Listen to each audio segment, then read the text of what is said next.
ঢাকা বিশ্ববিদ্যালয় ক্যাম্পাসে ফের যান চলাচল নিয়ন্ত্রণের নির্দেশ দেওয়া হয়েছে। শিক্ষার্থীদের সার্বিক নিরাপত্তার স্বার্থে বইমেলা এবং রমজানের পরে ক্যাম্পাসে যান চলাচল ফের নিয়ন্ত্রণের কাজ আগামীকাল সোমবার থেকে শুরু হবে। রোববার বিশ্ববিদ্যালয় কর্তৃপক্ষের এক জরুরি বিজ্ঞপ্তিতে এ তথ্য জানানো হয়েছে। বিজ্ঞপ্তিতে বলা হয়েছে, শিক্ষার্থীদের সার্বিক নিরাপত্তার স্বার্থে বইমেলা এবং রমজানের পরে ঢাকা বিশ্ববিদ্যালয় ক্যাম্পাসে যান চলাচল ফের নিয়ন্ত্রণের কাজ আগামীকাল সোমবার থেকে শুরু হবে।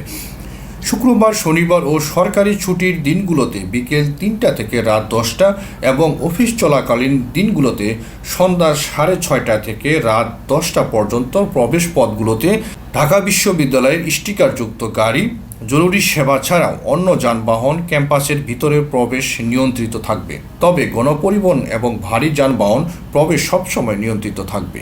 বিজ্ঞপ্তিতে বলা হয়েছে, জরুরি সেবার মধ্যে পড়বে অ্যাম্বুলেন্স, ডাক্তার, রোগী, সাংবাদিক, রাইড শেয়ার, খাবার গাড়ি, অনলাইন শপিং, বাহন সহ অন্যান্য সরকারি গাড়ি। তবে অংশীজনদের মতামত, পরামর্শ এবং বাস্তব অবস্থার ভিত্তিতে এ সিদ্ধান্ত সময়ে সময়ে পুনর্মূল্যায়ন হতে পারে।